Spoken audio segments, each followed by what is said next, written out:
मंसूर अली खान साहब हमारे साथ मौजूद हैं स्विट्जरलैंड से। मंसूर साहब, आपको वेलकम करेंगे और आपको शुक्रिया भी अदा करेंगे। ये बता दें कि दोनों जानिब से आला सतह वफूद वहाँ पहुँच रहे हैं, पाकिस्तान की भी बताया जा रहा है कि लीडरशिप वहाँ पर पहुँच रही है, सिग्नेचर हो चुके हैं। अब ऐसा क्या होने जा रहा है, क्योंकि 60 रोज़ से जिसमें मुज़ाकरात होने थे, अभी तो टेक्निकल लेवल के, तकनीकी लेवल के जो मुज़ाकरात थे उनका आगाज़ होना था, लेकिन आला शख्सियात का वहाँ पर आना, क्या होने जा रहा है वहाँ पर?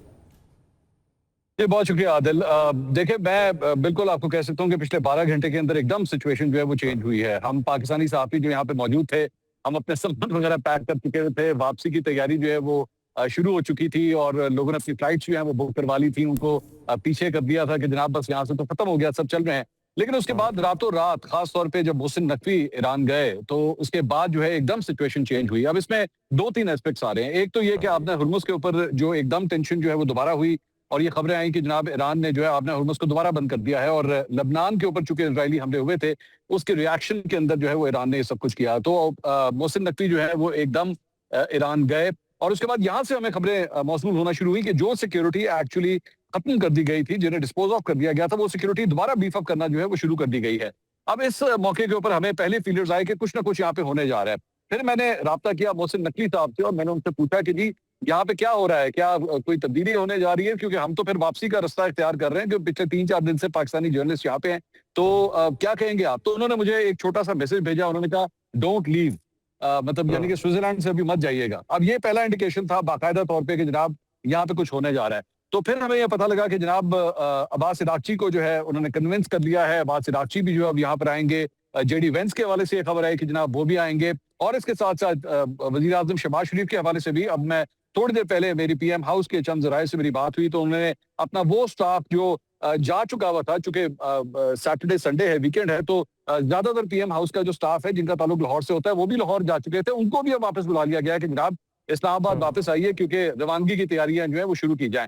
सो एकदम से जो है पिछले 12 घंटे के अंदर ये सारी तब्दीलियां हुई हैं कि अमेरिकन वक्त जो है जेडी कुस्टर भी आ चुके हैं, स्टीव विटकॉफ भी जो है वो आ चुके हैं और अब यहाँ पे जेडी वेंस का इंतजार किया जा रहा है और वहीं पे ईरानी वक्त का भी जो इंतजार किया जा रहा है। सो अब ये बताया जा रहा है कि बेसिकली मुहर्रम हराम के हवाले से जो अमेरिकन और ईरानी चाहते थे कि जनाब इसको आशुरा के बाद इसको जो है वो कंटिन्यू किया जाए, लेकिन अमेरिकन का ये इंसिस्टेंस था कि जी हमारा एक पुश जो है वो शुरू हो चुका है, हम चाहते हैं कि इसको एज सून एज पॉसिबल, कोई कंफ्यूजन है, कोई प्रॉब्लम्स हैं, उसको फौरन जो है वो खत्म किया जाए। और इसीलिए फिर जो पाकिस्तानी वजीर दाखिला है मोहसिन नकवी, उन्होंने किरदार अदा किया।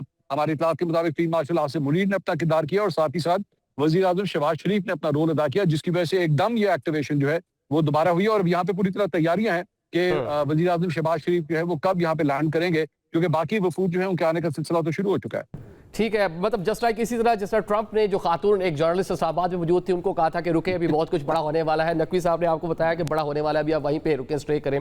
तो ये बता दें मंसूर साहब, जो फ्रीकैन जो है आपने सामने बैठेंगे, किस तरह ये डायलॉग होते आपको नजर आए? बिल्कुल उसी तरह जैसे इस्लामाबाद में फ्रीकैन को पाकिस्तान ने सालिसी की आपने सामने बैठाया? अच्छा, इसमें आप हैरान होंगे कि अभी तक खुद यहाँ पे जो पाकिस्तानी कम से कम डिप्लोमेटिक स्टाफ है उसे खुद भी एक्चुअली सिचुएशन नहीं पता, बल्कि मैं आपको ये बता सकता हूँ कि यहाँ के जो कॉन्सुलेट जनरल थे वो खुद यहाँ से जो है वो जा चुके थे, ब्रसल्स जा रहे थे, वहां से उन्होंने वापस जो है वो यूटर्न दिया है और अभी थोड़ी देर पहले तक जब मैं आपसे बात कर रहा था तो वो वापस स्विट्जरलैंड जो है वो बिल्कुल पहुंचने वाले थे, मोस्ट प्रॉब्ली हो सकता है अब तक पहुंच भी चुके हों। तो उनको खुद भी अभी ये डिटेल्स नहीं पता कि एक्चुअली इसका सेटअप जो है वो किया किस तरह जाएगा, क्योंकि हम सिर्फ यहाँ पे 2-3 जर्नलिस्ट सब बचे हैं स्विट्जरलैंड में, बाकी सब के सब वापस चले गए। तो हमने उनसे पूछा कि जनाब वो एक्सेस किस तरह होगा, मीडिया इंटरेक्शन किस तरह होगा, उन्होंने कहा मुझे खुद नहीं पता, मुझे खुद तो वापस पहुंचने दे। सो अभी तक ये एम्बिग्विटी है, ये कंफ्यूजन है कि एक्चुअली ये सिलसिला चलेगा किस तरह। जो सालिस हैं बीच में कतरी जो वफ्त है या पाकिस्तानी वफ्त है वो क्या किरदार अदा करेगा। हाँ, अलबत्ता ये जरूर है कि हमें ये बता दिया गया कि जनाब कोई बड़ी बड़ी शख्सियात जो है वो पाकिस्तान से आने वाली हैं, कब लैंड करेंगी, कब यहाँ पे पहुंच के सिलसिला दोबारा शुरू होगा। अलबत्ता ये जरूर कहा गया कि सुबह के वक्त, यानी कि स्विट्जरलैंड के मुताबिक सुबह के वक्त कोई 6:30-7 बजे से ऑनवर्ड्स जो है यहाँ पे एक्टिविटी शुरू हो जाएंगी। और मैं आपको बताऊं कि इस वक्त आप देख रहे होंगे कि आपको लग रहा होगा मैं दिन की रोशनी में हूँ, लेकिन यहाँ पे इस वक्त स्विट्जरलैंड के अंदर रात के 7:45 बजे में है। तो 7:45 बजे इस वक्त जो है वो लाइट यहाँ पे इतनी होती है कि आपको एहसास नहीं होता कि रात हो चुकी है।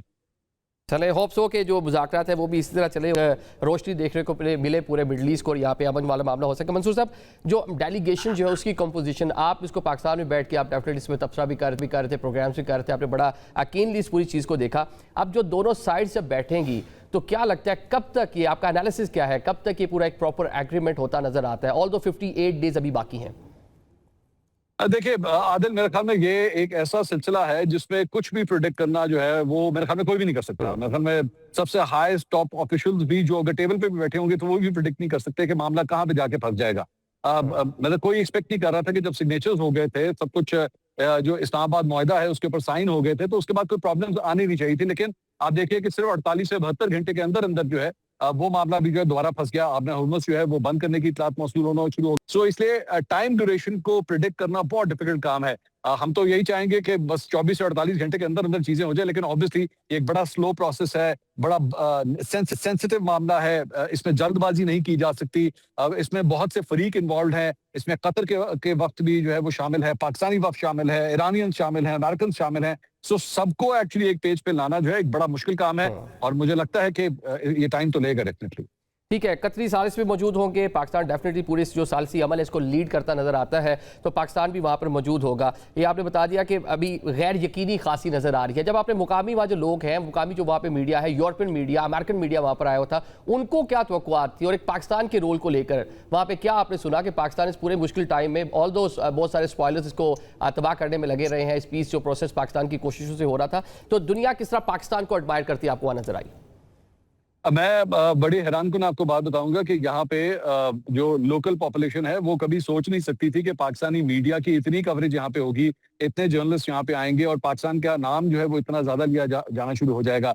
यहाँ पे लोकल आबादी पाकिस्तानियों की कोई बहुत ज्यादा नहीं है। इवन ज्यूरिच की भी अगर मैं बात करूं तो 1000-1500 पाकिस्तानी सिर्फ यहाँ पे लोकल आबादी यहाँ पे मौजूद है। लेकिन एकदम पाकिस्तान के झंडे, मिसाल के तौर पे बर्गनस्टॉक का जो रिजॉर्ट है वहाँ पे मुख्तलिफ पेनरफेक्ट शीट्स वहाँ पे लगी हुई है, वहाँ पे उसको प्रमोट किया जा रहा है, वहां पे पाकिस्तान का झंडा बड़ा नुमाया वहां पे हुआ है। तो पाकिस्तान को एकदम सेंटर स्टेज जो है इस सारे मामले के अंदर मिल गया है। और यहाँ के लोकल लोग, जब मेरी उनसे बात होती है तो वो एक्नॉलेज करते हैं इस बात को कि हाँ, इस बड़ी जंग को खत्म करने के अंदर पाकिस्तान ने जो किरदार अदा किया है पूरी दुनिया उसकी मुतरफ है। ठीक है, आखिर में सब ये बता दें कि जो ईरानी डेलीगेशन है उसको कुछ रिजर्वेशन भी थी सिक्योरिटी को लेकर। मुसाद, इजराइल, वो माजी में भी इस रीजन में भी यहाँ पर भी अपनी कार्रवाइयाँ डालते रहे हैं, तो सिक्योरिटी के इंतजाम आपको किस नौयत के देखने को मिले ओवरऑल वहाँ पर?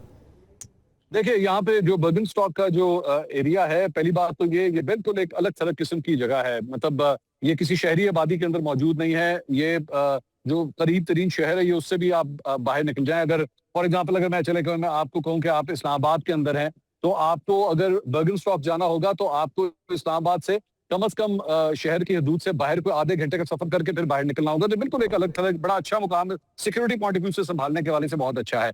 तकरीबन 9000 सिक्योरिटी एहलकार जो है, जिसपे पुलिस, लोकल स्विस पुलिस और इसके साथ साथ उनकी फौज, उनको जो है वो मेयर्स बना के जो है वो उनको ड्यूटीज असाइन की गई हैं। इसके साथ साथ American advance teams, Iranian advance teams, वो भी सिक्योरिटी के जो है वो फराइज अपने अपने वफूद के लिए जो है वो अंजाम दे रहे हैं। सो बहुत ही टाइट सिक्योरिटी। बल्कि मैं छोटे से अल्फाज अगर मैं आपको बताऊं जो मुझसे एक पाकिस्तानी डिप्लोमेट ने शेयर किया, उन्होंने कहा कि जो सिक्योरिटी आपने रेड जोन के हवाले से इस्लामाबाद के अंदर जब भी वहां पे कोई आला सतही किस्म का कोई वक्त वहां पे आता है जो आपने देखी होगी, इसको आप उससे 5 गुना ज्यादा बढ़ा दीजिए। ऐसी सिक्योरिटी जो है वो बर्गनस्टॉक के रिजॉर्ट के आसपास जो है वो तैनात की गई है। यहाँ तक के फिजाई हदूद के बारे में भी जो है वो पता लगा कि जनाब उसके ऊपर भी जो है वो बंदिश लगा दी गई। कोई जहाज जो है बर्गनस्टॉक रिजॉर्ट के ऊपर से नहीं गुजर सकता। ड्रोन्स को टारगेट करने के लिए वहां पे मैकेनिज्म वहां पे मौजूद है। सो इंतहाई सख्त सिक्योरिटी जो है वो यहाँ पे स्विस पुलिस की जानिब से तैनात की गई है।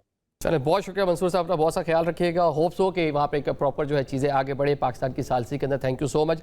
नाज़रीन, आप देख रहे हैं कि अपने थ्रू आउट एक बेहतरीन रोल प्ले किया। पहले पाकिस्तान की सालसी में एक MOU जो है वो साइन होता है, उसके बाद चीज़ें आगे बढ़ना थी, लेकिन फिर जो स्पॉयलर्स हैं वो आपके सामने नज़र आते हैं। कल ऑल दो जिस तरह से लेबनान के ऊपर अटैक किया गया इसराइल की जानिब से, और उसके बाद एक सीज़ फायर भी होता है, आज दोबारा से अटैक किया गया, दर्जनों लोग जो है उसमें शहीद हो चुके हैं, जाँ बाक हो चुके हैं, जिस पर ईरान को खासा जो है वो तहफ़्फ़ुज़ात थे। इस टाइम पीरियड पाकिस्तान एक बार फिर से एक्टिव होता है कि स्ट्रेट ऑफ हॉर्मुज़ जो है आफ्टर लॉन्ग टाइम ओपन हुई है। दुनिया की इकॉनमी जो बिल्कुल हिलकर रह गई थी, उस पर चीज़ें बेहतरी आना शुरू हुई। डिफरेंट जो स्टॉक मार्केट्स है वहाँ कुछ ना कुछ मुस्बत चीज़ें नजर आई, तो दोबारा चीज़ें माजी की जानिब बढ़ती नजर आ रही थी। पाकिस्तान की फायर फाइटिंग हमने देखा, मोहसिन नकवी साहब जो हैं पाकिस्तान के वज़ीर दाखिला, वो जाते हैं मशहद में, ईरानी क़यादत से मिलते हैं, उनको कायल करते हैं, उनके हमरा इस टाइम वो स्विट्ज़रलैंड के लिए रवा दवा हैं। On the other side prime minister Pakistan के हवाले से भी खबरें आ रही हैं कि उनकी रवानगी भी मुतवक्को है। कल जब वहाँ पर प्रॉपर कोई डायलॉग हो रहे होंगे तो पाकिस्तान प्राइम मिनिस्टर भी वहाँ पर होंगे। ऑन द अदर साइड हम देख रहे हैं कि American vice president JD Vance, वो भी उन्होंने खुद से ये अनाउंसमेंट की है कि स्टीव विटकॉफ और जेरेड कुशनर ऑलरेडी वहाँ पर मौजूद हैं। उनकी भी जो आमद है या वो मुमकिन तौर पर वहां पर जा सकते हैं। होप्स हो कि पाकिस्तान एक बार फिर से कामयाब हो जाए, जिस तरह इस्लामाबाद में हमने दोनों फ्री कैंप को आमने सामने मेज पर बैठा दिया था, जिसका नतीजा है कि एक प्रॉपर MOU जो है वो साइन हो चुका है। आइंदा 60 रोज में एक परमानेंट एग्रीमेंट होना है। पाकिस्तान इसमें भी कामयाब रहे। आज के प्रोग्राम हमें इजाजत दीजिए। अल्लाह हाफिज।